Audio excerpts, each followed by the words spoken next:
नमस्कार, जोहार। मैं पूनम और आप देख रहे हैं जोहार झारखंड। चलिए जानते हैं आज की 25 महत्वपूर्ण बड़ी खबरों को। जेएसएससी ने जारी कर दिया सहायक आचार्य का अतिरिक्त परिणाम।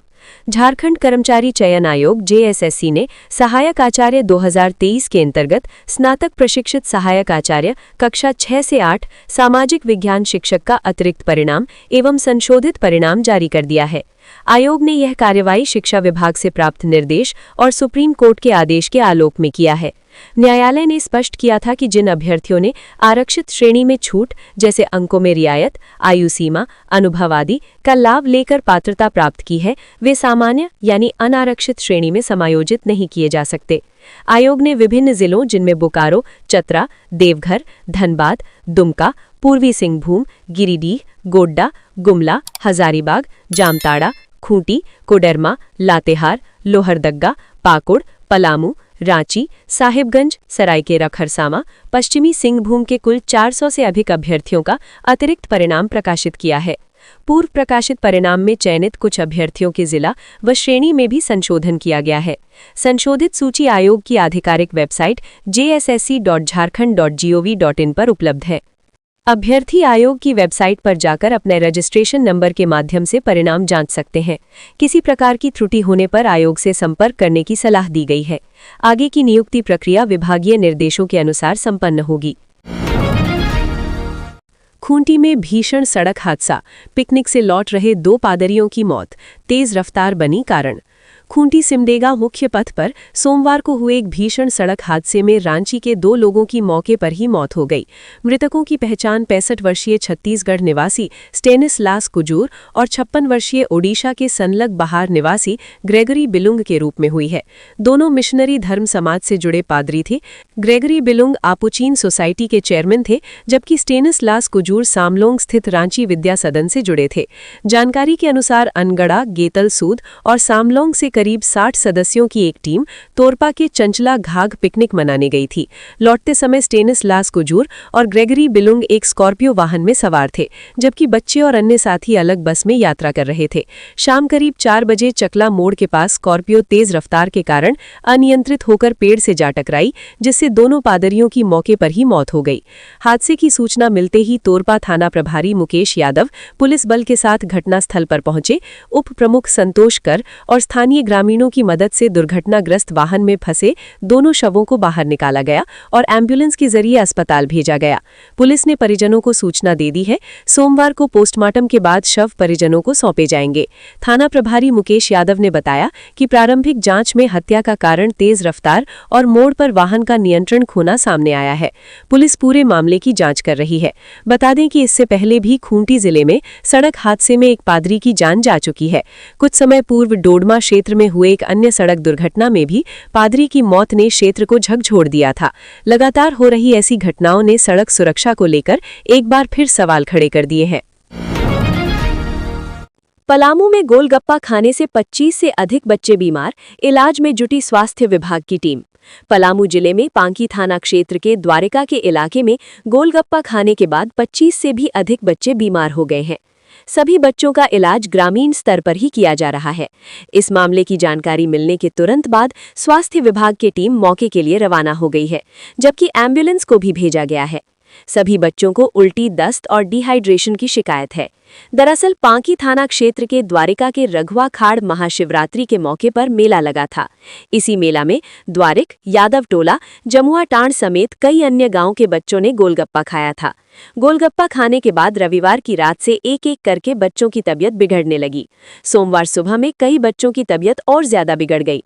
ग्रामीणों ने इस पूरे मामले की जानकारी पांकी के सामुदायिक स्वास्थ्य केंद्र को दी, जिसके बाद स्वास्थ्य विभाग की टीम हरकत में आई है।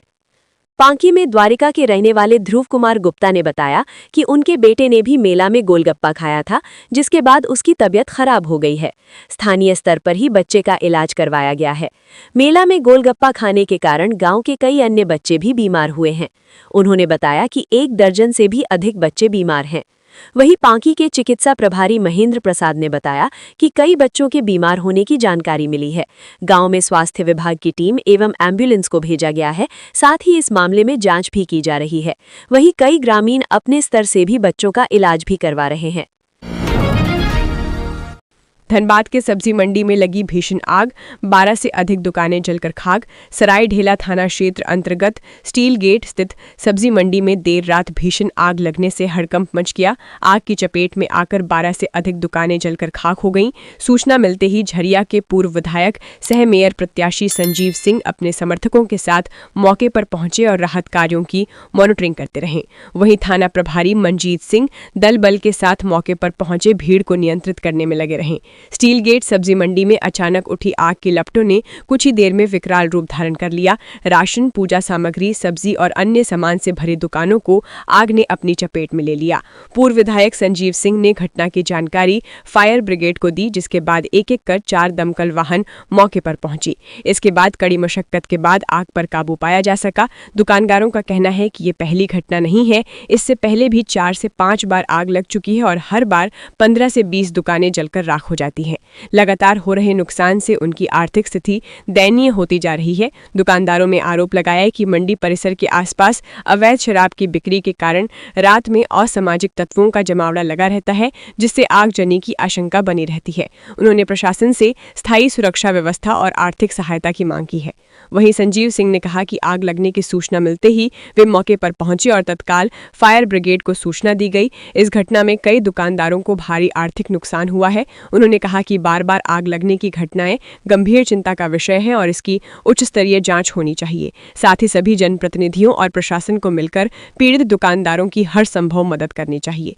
जबकि पीड़ित दुकानदार हीरा साव ने कहा कि उनका आलू का गोदाम आग में जलकर खाक हो चुका है। एक बाइक भी दुकान के अंदर रखी थी, वो भी जलकर खाक हो चुका है। स्टाफ के द्वारा आग लगने की घटना की जानकारी दी। 4-5 बार आग लगने की घटना घट चुकी है। मौके पर मौजूद फायर ब्रिगेड के प्रधान अग्निचालक मंजूर आलम ने कहा कि आग की सूचना पर मौके पर पहुंचे। आग काफी भयावह थी। दमकल वाहनों के जरिए आग पर काबू पा लिया गया है। फिलहाल आग लगने के कारणों का पता नहीं लग सका है। पुलिस पूरे मामले की जांच में जुटी है। हजारीबाग के बड़का गांव में बुजुर्ग दंपति की निर्मम हत्या, पुलिस मामले की जांच में जुटी। हजारीबाग जिले के बड़का गांव प्रखंड अंतर्गत बाबूपारा गांव से दिल दहला देने वाला मामला सामने आया है। गांव में एक दंपति की हत्या कर दी गई है। बाबूपारा गांव के शिक्षक रामविलास दास के पिता वकील राम और माता झुनिया देवी की अज्ञात अपराधियों द्वारा निर्मम हत्या कर दी गई। घटना की जानकारी सोमवार सुबह आसपास के लोगों को तब हुई जब काफी देर तक घर से कोई हलचल नहीं दिखा। घर में काफी देर तक जब कोई हलचल नहीं दिखा तो स्थानीय लोगों ने घर के अंदर जाकर देखा, जहां दोनों मृत अवस्था में पाए गए। घटना की सूचना मिलते ही पूरे गांव में हड़कंप मच गया है, जिसके बाद घटना की जानकारी ग्रामीणों ने पुलिस को दी। सूचना मिलते ही मौके पर डीएसपी और थाना प्रभारी पुलिस बल के साथ पहुंचे और घटनास्थल का जायजा लिया। मामले को लेकर पुलिस आसपास के लोगों से पूछताछ कर रही है और मामले की गहन जांच की जा रही है। प्रारंभिक जांच में हत्या के कारणों का स्पष्ट खुलासा नहीं हो सका है। पुलिस का कहना है कि सभी पहलुओं की जांच की जा रही है और जल्द ही मामले का खुलासा किया जाएगा। पुलिस पूरे मामले की तफ्तीश कर रही है। शव पोस्टमार्टम के लिए सदर अस्पताल भेजा जा रहा है। घटना की पुष्टि बड़का गांव थाना प्रभारी कृष्ण कुमार गुप्ता ने की। उन्होंने कहा कि तेज हथियार से वृद्ध दंपति की हत्या की गई है। थाना प्रभारी ने कहा कि मामले की जांच की जा रही है, बहुत जल्द अपराधी गिरफ्त में होंगे। आईएएस विनय चौबे ने दायर की सुप्रीम कोर्ट में जमानत याचिका। निलंबित आईएएस अधिकारी विनय चौबे ने सुप्रीम कोर्ट में जमानत याचिका दायर की है। हाईकोर्ट द्वारा 6 जनवरी 2026 को उनकी जमानत याचिका खारिज कर दी गई थी। इसके बाद उन्होंने 11 फरवरी को सुप्रीम कोर्ट में जमानत याचिका दायर की है। याचिका में खामी होने की वजह से न्यायालय ने सुधारने का निर्देश दिया है। सुधार के बाद ही न्यायालय द्वारा जमानत याचिका पर सुनवाई की तिथि निर्धारित की जाएगी। उल्लेखनीय है कि नेक्स्ट जेन के मालिक विनय कुमार सिंह को सुप्रीम कोर्ट से जमानत मिल चुकी है। साथ ही विनय सिंह की पत्नी स्निग्धा सिंह को न्यायालय ने राहत दे दी है। सुप्रीम कोर्ट ने विनय सिंह की जमानत याचिका पर सुनवाई के बाद राज्य सरकार द्वारा लगातार दर्ज की गई प्राथमिकी पर गंभीर टिप्पणी की थी। अग्निवीर भर्ती 2027 के लिए ऑनलाइन पंजीकरण शुरू, 1 अप्रैल तक कर सकेंगे आवेदन। अग्निवीर भर्ती वर्ष 2027 इनटेक के लिए army recruiting office Ranchi ARO Ranchi ने ऑनलाइन पंजीकरण प्रक्रिया शुरू कर दी है। इच्छुक एवं योग्य अभ्यर्थी 13 फरवरी 2026 से 1 अप्रैल 2026 तक अपना ऑनलाइन आवेदन जमा कर सकते हैं। सेना की ओर से स्पष्ट किया गया है कि निर्धारित तिथि के भीतर ही आवेदन स्वीकार किए जाएंगे, इसलिए अभ्यर्थी अंतिम समय का इंतजार न करें। ये भर्ती प्रक्रिया प्रक्रिया अविवाहित पुरुष अभ्यर्थियों के लिए आयोजित की जा रही है। उम्मीदवारों को आवेदन करते समय सभी आवश्यक विवरण सावधानीपूर्वक और सही ढंग से भरने की सलाह दी गई है, ताकि भविष्य में किसी प्रकार की त्रुटि या अस्वीकृति की स्थिति उत्पन्न न हो। गलत या अपूर्ण जानकारी देने पर आवेदन निरस्त किया जा सकता है। भर्ती से संबंधित विस्तृत अधिसूचना, पात्रता मानदंड, शैक्षणिक योग्यता, आयु सीमा, चिकित्सीय मानक तथा चयन प्रक्रिया से जुड़ी सभी जानकारियां जॉइन इंडियन आर्मी की आधिकारिक वेबसाइट पर उपलब्ध है। अभ्यर्थियों को सलाह दी गई है कि आवेदन करने से पहले आधिकारिक अधिसूचना को ध्यानपूर्वक पढ़ लें और सुनिश्चित करें कि वे सभी निर्धारित शर्तों को पूरा करते हैं। सेना भर्ती कार्यालय ने यह भी कहा है कि कई बार अंतिम दिनों में वेबसाइट पर अधिक ट्रैफिक के कारण तकनीकी समस्याएं उत्पन्न हो सकती हैं। ऐसे में उम्मीदवार समय रहते अपना पंजीकरण पूरा कर ले, ताकि किसी भी तरह की असुविधा से बचा जा सके। अग्निवीर योजना के तहत चयनित युवाओं को निर्धारित अवधि के लिए भारतीय सेना में सेवा का अवसर मिलेगा। ये भर्ती युवाओं के लिए देश सेवा के साथ साथ अनुशासन, कौशल और व्यक्तित्व विकास का महत्वपूर्ण अवसर मानी जाती है। इच्छुक अभ्यर्थियों को नियमित रूप से आधिकारिक वेबसाइट पर जाकर अपडेट देखते रहने की सलाह दी गई है, ताकि किसी भी बदलाव या नई सूचना से वे अवगत रह सकें। ठेला पर पानीपुरी बेचने वाले का बेटा पहुंचा इंडियन आइडल, टॉप 12 में बनाई जगह। कोयलांचल नगरी धनबाद के रहने वाले अभिषेक कुमार ने इंडियन आइडल 16 में अपनी जगह बना ली है। अभिषेक का इंडियन आइडल में पहुंचना केवल धनबाद जिला के लिए ही नहीं, बल्कि पूरे राज्य के लिए गर्व का क्षण है। बताते चलें कि कोयलांचल की धरती से निकलकर प्रतिभाशाली गायक अभिषेक कुमार ने अपनी मधुर आवाज और कड़ी मेहनत के दम पर इंडियन आइडल सीजन 16 के टॉप 12 में अपनी जगह पक्की की है। अभिषेक देश के सबसे बड़े सिंगिंग रियलिटी शो के मंच पर लाइव गाला राउंड में नजर आएंगे। बताते चलें कि इस सप्ताह के अंत से इंडियन आइडल सीजन 16 का प्रसारण शनिवार और रविवार रात 8 बजे सोनी टीवी पर किया जाएगा। वहीं पहले गाला राउंड को प्रीमियम पार्टी राउंड नाम दिया गया है, जिसमें प्रतियोगिता और भी ज्यादा कठिन हो गई है। जानकारी के मुताबिक अभिषेक के पिता अजय शाह पिछले 20-25 सालों से सरायडेला जगजीवन नगर क्षेत्र में पार्क के सामने ठेला लगाकर गुपचुप बेचने का काम कर रहे हैं। उन्होंने अभिषेक के इंडियन आइडल में पहुंचने पर कहा कि उनका सपना था कि उनका बेटा संगीत की दुनिया में अपनी एक अलग पहचान बनाए। रांची में चैन छिनतई गिरोह सक्रिय, महिलाओं को लगातार बना रहा निशाना। राजधानी रांची में एक बार फिर से चैन छिनतई गिरोह सक्रिय हो गया है। बीते कुछ दिनों से लगातार महिलाओं को अपना निशाना बना रहा है। चैन छिनतई गिरोह सुबह और शाम को ज्यादा चैन छिनतई की वारदात को अंजाम दे रहा है। ये गिरोह पहले महिलाओं की रेकी करता है और उसके बाद चैन छिनतई की वारदात को अंजाम देता है। बढ़ती चैन छिनतई की घटनाओं से महिलाएं असुरक्षित महसूस करने लगी हैं। इस प्रकार की वारदात से सुरक्षा व्यवस्था पर सवाल खड़े हो रहे हैं। हालांकि पुलिस ने कुछ हॉटस्पॉट जगह को चिन्हित किया और गिरफ्तारी भी किया है। उसके बाद भी घटना कम होने का नाम नहीं ले रही है। रांची पुलिस ने बरियातू, पुंदाग, गोंदा और मोराहाबादी जैसे जगहों को चिन्हित कर रहा है, जहां ये घटनाएं अधिक होती हैं। इन क्षेत्रों में सादे लिबास में पुलिसकर्मियों की तैनाती की योजना बनाई गई है। इस मामले को लेकर रांची सिटी एसपी ने बताया कि पुलिस हर प्रकार की आपराधिक वारदातों को गंभीरता से देख रही है और कार्रवाई कर रही है। उन्होंने कहा कि पुलिस ने इस प्रकार के मामलों में कुछ दिन पहले भी गिरफ्तार कर लोगों को जेल भेजने का काम किया है और सोने की बरामदगी भी की गई थी। रांची सिविल कोर्ट में गंदगी का अंबार निगम से 200 मीटर की दूरी पर है। राजधानी रांची के सिविल कोर्ट में वीआईपी लोगों का आना जाना लगा रहता है। उसके बाद भी साफ सफाई का विशेष ध्यान नहीं रखा जा रहा है। जिस प्रकार से सिविल कोर्ट में गंदगी का अंबार लगा है, उससे कोर्ट में काम करने वाले लोग काफी परेशान हैं।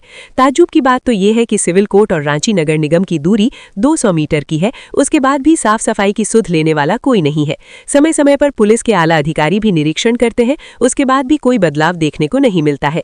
गंदगी जमा होने की वजह से न्याय परिसर में आने वाले हजारों लोगों को भारी परेशानी का सामना करना पड़ता है। नगर निगम की सुस्त सफाई व्यवस्था के कारण कोर्ट परिसर में गंदगी का ढेर जमा हो गया है। हालांकि इससे निपटने के लिए समय समय पर स्वच्छता अभियान भी चलाए जाते हैं, लेकिन स्थिति बदहाल है।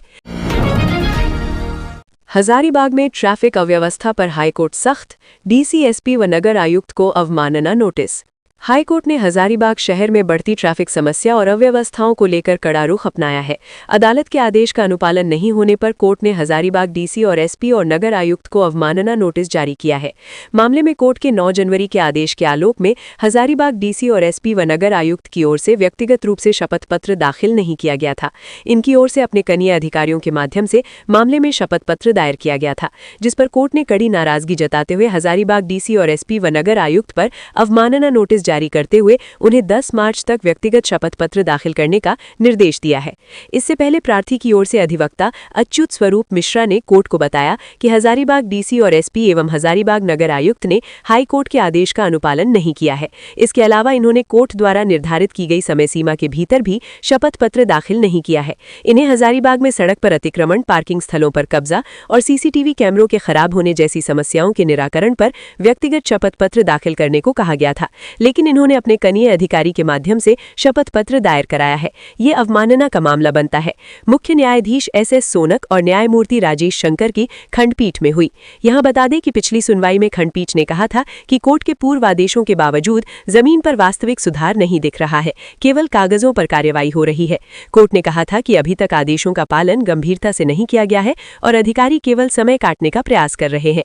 खंडपीठ ने पहले दिए गए आदेशों का उल्लेख करते हुए कहा कि पार्किंग स्थलों से अतिक्रमण हटाना, ट्रैफिक नियमों का सख्ती से पालन कराना और खराब पड़े सीसीटीवी कैमरों को चालू करना जरूरी है। कोर्ट ने यह भी नोट किया था कि वर्ष 2017 में लगाए गए लगभग 160 कैमरे एएमसी नहीं होने के कारण बंद पड़े हैं। कोर्ट ने हजारीबाग के पुलिस अधीक्षक, उपायुक्त, नगर आयुक्त को 10 दिनों के भीतर संयुक्त बैठक कर स्थिति की समीक्षा करने और विस्तृत हलफनामा दाखिल करने का निर्देश दिया था। कोर्ट ने स्पष्ट कहा था कि अब जिम्मेदारी जूनियर अधिकारियों पर नहीं छोड़ी जाएगी, बल्कि वरिष्ठ अधिकारियों को स्वयं जवाबदेही लेनी होगी। पलामू में कोयला चोरी का विरोध करने पर रेल कर्मी पर हमला। डाल्टनगंज रेलवे स्टेशन के पास रविवार रात नाइट पेट्रोलिंग के दौरान एक रेल कर्मी पर हमला किया गया। गैंग नंबर 3 में कार्यरत कर्मचारी आदित्य के सिर पर गंभीर चोटें आई हैं। घायल रेल कर्मी को अस्पताल में भर्ती कराया गया है। बताया जाता है कि आदित्य ने कुछ लोगों को ट्रेन से कोयला उतारते देखा, जिसका उसने विरोध किया। आरोप है कि विरोध करने पर 30-40 लोगों की भीड़ ने उन पर पत्थर और गिट्टी से हमला कर दिया, जिससे उनके सिर में गंभीर चोटें आईं। इस घटना के बाद रेलवे की सुरक्षा व्यवस्था पर सवाल उठ रहे हैं। रेल कर्मियों ने दोषियों की गिरफ्तारी और सुरक्षा बढ़ाने की मांग की है। पुलिस ने इस मामले की जांच शुरू कर दी है। 18 फरवरी से झारखंड विधानसभा का सत्र, 24 को पेश होगा बजट। झारखंड की राजनीति में हलचल तेज होने वाली है। झारखंड विधानसभा का बजट सत्र 18 फरवरी से शुरू होकर 19 मार्च तक चलेगा। 24 फरवरी को वित्त मंत्री वित्तीय वर्ष 2026-27 का आम बजट सदन में पेश करेंगे। सत्र को लेकर सत्ता पक्ष और विपक्ष दोनों ने अपनी रणनीतियों को अंतिम रूप देना शुरू कर दिया है। हालांकि अब तक किसी भी दल ने विधायक दल की बैठक की आधिकारिक तिथि घोषित नहीं की है, लेकिन सूत्रों के अनुसार दोनों पक्ष जल्द बैठक कर सकते हैं। सत्र की शुरुआत 18 फरवरी से राज्यपाल के अभिभाषण से होगी। पहले दिन शोक प्रस्ताव भी लिया जाएगा। 19 फरवरी को धन्यवाद प्रस्ताव पर चर्चा होगी। 20 फरवरी को वर्ष 2025-26 की तृतीय अनुपूरक व्यय विवरणी सदन में रखी जाएगी और अभिभाषण के बाद सरकार जवाब देगी। 23 फरवरी को अनुपूरक बजट पर वाद विवाद होगा। 24 फरवरी को वित्त मंत्री 2026-27 का आय व्यय विवरण पेश करेंगे, जबकि 25 फरवरी को बजट पर सामान्य चर्चा होगी। 19 मार्च को गैर सरकारी संकल्प के साथ सत्र का समापन होगा। इस बार का सत्र कई मायनों में खास माना जा रहा है। विधानसभा में नेशनल ई-विधान एप्लीकेशन नेवा के जरिए डिजिटल और पेपरलेस व्यवस्था लागू करने की दिशा में कदम बढ़ाया जा रहा है। इससे सदन की कार्यवाही तकनीक आधारित और अधिक पारदर्शी बनेगी। प्रशासनिक स्तर पर भी तैयारियां तेज कर दी गई हैं ताकि कार्यवाही सुचारू रूप से संचालित हो सके।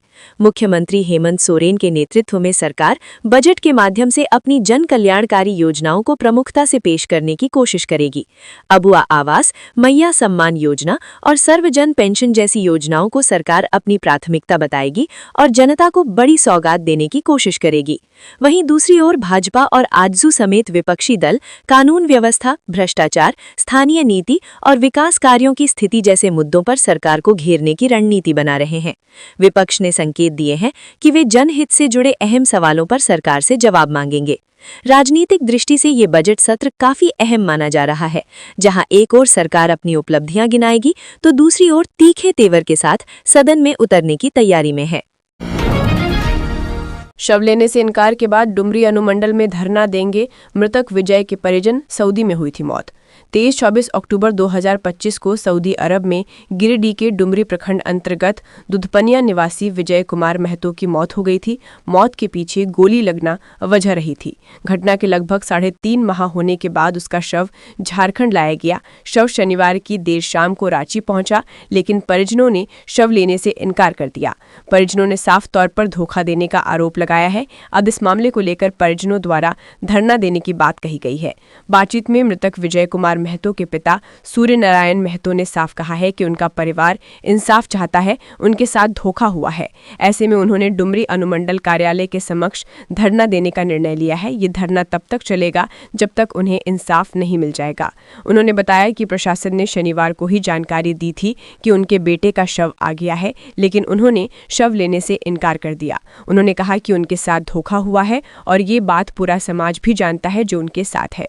बता दें कि सऊदी अरब में Hyundai engineering and construction company में कार्यरत डुमरी प्रखंड के मदगोपाली पंचायत के दुधपनिया निवासी विजय कुमार महतो की मौत गोली लगने से हो गई थी। 15 अक्टूबर को विजय को गोली लगी थी, जबकि इलाज के दौरान 24 अक्टूबर को उसकी मौत हो गई थी। घटना के बाद से परिजन लगातार इंसाफ की मांग करते रहे हैं। स्थानीय विधायक जयराम महतो ने शव भारत लाने और मुआवजे देने की मांग की। इस मामले में परिजनों ने झारखंड के राज्यपाल संतोष कुमार गंगवार से भी मुलाकात की थी। इसी बीच मृतक का शव भी झारखंड आ गया, लेकिन अभी तक परिजनों ने शव नहीं लिया है। एसपी का फर्जी अकाउंट बना भेजे जा रहे मैसेज, पलामू पुलिस ने लोगों को किया सतर्क। पलामू पुलिस ने जानकारी दी है कि किसी फ्रॉड द्वारा पलामू पुलिस अधीक्षक के नाम पर फर्जी व्हाट्सएप अकाउंट बनाकर अधिकारियों को मैसेज भेजे जा रहे हैं।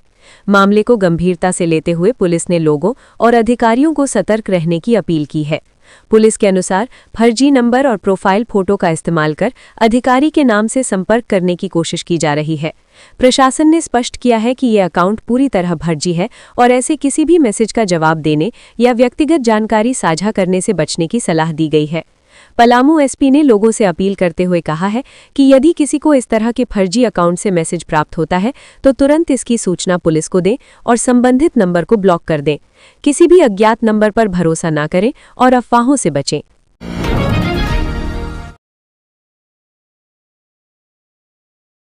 सीएम के पैतृक गांव नेमरा में धक्का मार 108 एम्बुलेंस ने ली महिला की जान, बाबूलाल मरांडी ने उठाया सवाल। झारखंड के मुख्यमंत्री हेमंत सोरेन के पैतृक गांव नेमरा में स्वास्थ्य व्यवस्था पर गंभीर सवाल खड़े हो गए हैं।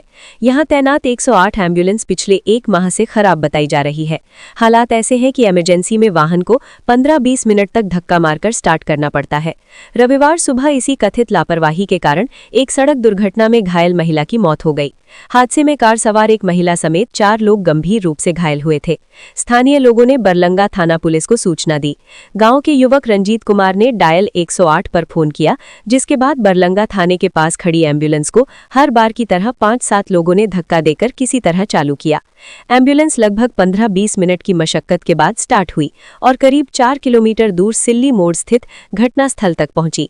तब तक लगभग 40 मिनट बीत चुके थे और घायल सड़क पर तड़प रहे थे। पुलिस और स्थानीय लोगों की मदद से घायलों को गोला सामुदायिक स्वास्थ्य केंद्र ले जाने के लिए एम्बुलेंस में चढ़ाया गया, लेकिन रास्ते में एम्बुलेंस फिर बंद हो गई और दोबारा धक्का मारकर चालू करना पड़ा। इलाज के लिए ले जाते समय घायल महिला ने रास्ते में ही दम तोड़ दिया। नेता प्रतिपक्ष बाबूलाल मरांडी ने इस घटना को लेकर सरकार पर तीखा निशाना लगाया है। उन्होंने कहा कि अस्पतालों की बदहाल स्थिति, वेंटिलेटर और दवाइयों की कमी, जर्जर सड़कों और स्वास्थ्य विभाग की लापरवाही के कारण लोग रोज जान गंवा रहे हैं। उन्होंने आरोप लगाया कि मुख्यमंत्री के अपने गांव की स्थिति दयनीय है और स्वास्थ्य मंत्री की संवेदनशीलता ने ग्रामीणों को खाट एम्बुलेंस के भरोसे छोड़ दिया है। मरांडी ने सवाल उठाया कि क्या एम्बुलेंस का नियमित मेंटेनेंस सुनिश्चित करना इतना कठिन है? क्या ग्रामीण और आदिवासी केवल सत्ता तक पहुंचने का माध्यम बनकर रह गए हैं? उन्होंने कहा कि इस तरह की घटनाएं सरकार की प्राथमिकताओं पर गंभीर प्रश्नचिन्ह लगाती हैं। रांची पुलिस ने राहुल सिंह के 3 गुर्गों को किया गिरफ्तार। रांची पुलिस ने राहुल सिंह गिरोह के 3 गुर्गों को गिरफ्तार किया है। गिरफ्तार सभी अपराधी रांची के विभिन्न इलाकों में आपराधिक वारदात को अंजाम देने में शामिल था। ये जानकारी देते हुए रांची पुलिस ने बताया कि इन्हीं अपराधियों ने विकास अस्पताल और टोयोटा शोरूम के पास फायरिंग कर इलाके में दहशत फैलाने का काम किया था। रांची पुलिस के अधिकारियों ने रविवार को आयोजित एक संवाददाता सम्मेलन में बताया कि गिरफ्तार अपराधियों के नाम पंकज कुमार उर्फ सोनू शर्मा, रियांश सिंह उर्फ स्वतंत्र उर्फ RDX और अश्वनी कुमार परवबत्ता उर्फ कटप्पा उर्फ जॉनी है। इन अपराधियों के पास से पुलिस ने 1 देसी कट्टा, 2 मैगजीन, 15 जिंदा कारतूस और 4 मोबाइल फोन जब्त किया है। इसके पहले लातेहार पुलिस ने भी राहुल सिंह गिरोह के 2 गुर्गों को गिरफ्तार कर जेल भेजा है। ये सभी लोग झारखंड के अलग अलग जिलों में आपराधिक वारदात को अंजाम दे रहे हैं। बताते चलें कि विकास अस्पताल के बाहर फायरिंग के मामले में पुलिस ने CCTV फुटेज के आधार पर आरोपित की पहचान कर ली थी और उसकी गिरफ्तारी के लिए लगातार विभिन्न ठिकानों पर छापेमारी की जा रही थी। विकास अस्पताल के संचालक राधाचरण ने पुलिस को बताया था कि उनका किसी भी व्यक्ति या गिरोह से कोई विवाद नहीं है और न ही उन्हें किसी तरह की धमकी मिली थी। हजारीबाग में एक हथनी बना रही लोगों को निशाना, ट्रैंक्युलाइज करने की चल रही तैयारी।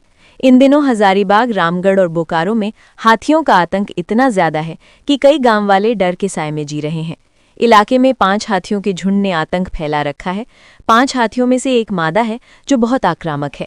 कहा जा रहा है कि ये मादा हाथी इंसानों को निशाना बना रही है। इन हाथियों ने हाल ही में हजारीबाग में 7 लोगों की जान ले ली है। 3 मादा, 1 नर और 1 टस्कर हाथी वाला ये झुंड कई दिनों से हजारीबाग और रामगढ़ के इलाकों में सक्रिय है। हजारीबाग वन विभाग की टीम मादा हाथी को काबू में करने की तैयारी कर रही है। DFO विकास कुमार उज्ज्वल ने बताया कि हाथी को नियंत्रित करने की तैयारी चल रही है। हाथी को ट्रैंक्युलाइज किया जाएगा। हाथी को नियंत्रित करने के लिए एक QRT भी बुलाई गई है। ओडिशा से एक टीम हजारीबाग पहुंच रही है, जिसमें एक पैदल दस्ता भी शामिल है, जो हाथियों को खदेड़कर उन्हें वास्तविक क्षेत्र में ले जाएगा। ये टीम हाथियों को भगाने के कामों के लिए देश भर में जानी जाती है। जब भी इलाके में हाथी सक्रिय होते हैं तो उन्हें बुलाया जाता है। ये वन विभाग का एक महत्वपूर्ण अंग है। झारखंड सरकार और वन विभाग ने हाथी ऐप बनाया है, जो हाथियों की लोकेशन के बारे में जानकारी देगा और लोगों को उनके संभावित रीलोकेशन के बारे में अलर्ट करेगा। इसे गूगल प्ले स्टोर से डाउनलोड किया जा सकता है। DFO विकास कुमार उज्ज्वल ने कहा कि हाथी ऐप जंगली हाथियों के मूवमेंट के बारे में जानकारी देगा। इस ऐप का इस्तेमाल 20 किलोमीटर के दायरे में हाथियों का पता लगाने के लिए किया जा सकता है और हाथी के हमले से पहले गांव वालों को अलर्ट किया जा सकता है। इससे जानमाल के नुकसान का खतरा कम होगा। हालांकि हाथियों के खतरे को देखते हुए सतर्क रहना बहुत जरूरी है। गांव वालों को हाथियों से खुद को बचाने के लिए ऊंची इमारतों में रहना चाहिए। जब हाथी पास आएं तो सुरक्षित दूरी बनाए रखें। सबसे जरूरी बात यह है कि हाथी ऐप हाथियों की सुरक्षा के लिए एक पावरफुल टूल है और हर गांव वाले को इसका इस्तेमाल करना चाहिए। मौत या शराब माफिया का खेल, बोकारो में संदिग्ध अवस्था में मिला युवक का शव। बोकारो जिले के पेटरवार थाना क्षेत्र के पिछड़ी दक्षिणी पंचायत स्थित सुइयाडीह गांव में सतेंद्र सोरेन का संदिग्ध अवस्था में शव मिलने के बाद पूरे इलाके में हड़कंप मच गया। लेकिन कहानी यहीं खत्म नहीं होती। शव से कुछ दूरी पर जो मिला, उसने इस मामले को सीधे अवैध शराब माफिया से जोड़ दिया है। शव से थोड़ी दूरी पर बड़े बड़े प्लास्टिक ड्रम, शराब बनाने की सामग्री, नकली शराब के पैकिंग रैपर और भारी मात्रा में महंगी ब्रांडेड शराब की बोतलें एक साथ बरामद हुईं, जिससे आशंका जताई जा रही है कि वहां संगठित तरीके से नकली शराब बनाने की फैक्ट्री चल रही थी। पुलिस के पहुंचने से पहले ही मौके पर मौजूद सभी लोग फरार हो गए। इतनी बड़ी अवैध फैक्ट्री आखिर कब से चल रही थी? स्थानीय पुलिस को इसकी भनक क्यों नहीं लगी? ग्रामीणों में इन सब सवाल को लेकर आक्रोश है। लोग इसे प्रशासनिक लापरवाही बता रहे हैं। गौरतलब है कि घटना स्थल से सटा हुआ है फुसरो नगर परिषद क्षेत्र, जहां जल्द ही चुनाव होने वाले हैं। ऐसे में इस खुलासे ने सियासी हलकों में भी हलचल बढ़ा दी है। पुलिस ने शव को अपने कब्जे में ले लिया है और फरार आरोपियों की तलाश की जा रही है। अब सबकी नज़र इस बात पर है कि क्या इस अवैध नेटवर्क का पूरा सच सामने आएगा या मामला दबा दिया जाएगा। मामले में पेटरवार थाना एवं जारीडीह थाना क्षेत्र की पुलिस घटनास्थल पर पहुंची थी। इस संबंध में पेटरवार थाना प्रभारी राजू मुंडा ने बताया कि शव मिलने की सूचना पर हम लोग यहां पहुंचे। इसी दौरान बगल में ही शराब के साथ साथ शराब के पैकिंग रैपर और बोतल भी बरामद हुआ है। पूरी घटनाक्रम की जांच के बाद ही मामला स्पष्ट हो पाएगा। पलामू में हथियार के लाइसेंस की समीक्षा, जमानत एवं आपराधिक इतिहास वाले रडार पर। पलामू जिले में लाइसेंसी हथियार की समीक्षा हो रही है। निकाय चुनाव को ध्यान में रखकर एवं राज्य निर्वाचन आयोग से मिले निर्देश के बाद हथियार के लाइसेंस का सत्यापन किया जा रहा है। पलामू के सभी थाना क्षेत्र में हथियार के लाइसेंस धारकों का सत्यापन किया जा रहा है एवं विभिन्न स्थानों में हथियार को जमा करवाया जा रहा है। पलामू पुलिस ने हथियार लाइसेंस धारकों के लिए 4 अलग-अलग कैटेगरी तैयार की है। जमानत पर जेल से बाहर निकलने वाले, आपराधिक इतिहास वाले, दंगा जैसी घटनाओं के आरोपी एवं सामान्य लाइसेंस धारक की अलग-अलग सूची तैयार की जा रही है। इस अवधि में किसी भी प्रकार का हथियार का लाइसेंस जारी नहीं किया जाएगा। दरअसल पलामू में 1150 से भी अधिक लोगों के पास लाइसेंसी हथियार है। सबसे अधिक पलामू के मेदिनी नगर टाउन थाना क्षेत्र में 500 से भी अधिक लोगों के पास लाइसेंसी हथियार हैं। पलामू एसपी रीश्मा रमेशन ने बताया कि हथियार के लाइसेंस धारकों की अलग-अलग कैटेगरी तैयार की गई है, जिसके तहत उनका सत्यापन किया जा रहा है। जमानत पर जेल से बाहर निकले एवं आपराधिक इतिहास वालों के खिलाफ नियमानुसार कार्रवाई भी की जाएगी। राज्य निर्वाचन आयोग की गाइडलाइन के अनुसार हथियारों को जमा करवाया जा रहा है। हथियार जमा होने के बाद सभी के नामों की समीक्षा की जाएगी एवं मामले में आगे की कार्रवाई की जाएगी। मेयर और पार्षद पद पर नजर, धनबाद में चुनावी जंग दिलचस्प। राज्य में नगर निगम चुनाव 23 फरवरी को होनी तय है। ऐसे में इसका प्रचार प्रसार सभी प्रत्याशियों द्वारा जोरों शोरों से चल रहा है। सभी प्रत्याशी जनता के बीच पहुंचकर आशीर्वाद मांग रहे हैं और धनबाद के विकास को लेकर अपने अपने दावे कर रहे हैं। वहीं धनबाद नगर निगम चुनाव को लेकर महापौर प्रत्याशी अमित कुमार अग्रवाल ने भी अपने जनसंपर्क अभियान तेज कर दिए हैं। बताते चलें कि जनसंपर्क के दौरान अमित अग्रवाल ने अपने क्षेत्र के सभी लोगों से मतदान करने और उन्हें समर्थन देने की अपील की। इस दौरान उनके पक्ष में महिलाओं का भारी समर्थन भी देखने को मिला, जिससे धनबाद का चुनावी माहौल और अधिक गर्म हो गया है। जानकारी के अनुसार अमित अग्रवाल ने सिंदरी के भूतनाथ मंदिर, टैंक मोड़, केंदुआ बजरंगबली मंदिर, विनोद बिहारी चौक, भालगाड़ा सब्जी पट्टी सहित कई इलाकों में डोर टू डोर जनसंपर्क करते दिखे। बताते चले कि उन्होंने स्थानीय लोगों से मिलकर उनका हाल जाना और नगर निगम क्षेत्र की मूलभूत समस्याओं को लेकर भी बातचीत की। तो ये थी आज की झारखंड के महत्वपूर्ण बड़ी खबरें। अगर आप इसी तरह झारखंड के हर छोटी से बड़ी खबर की जानकारी पाना चाहते हैं तो आप हमारे चैनल को सब्सक्राइब करके रखें। तो हमें दीजिए इजाजत, फिर मिलते हैं अगली न्यूज़ में। धन्यवाद।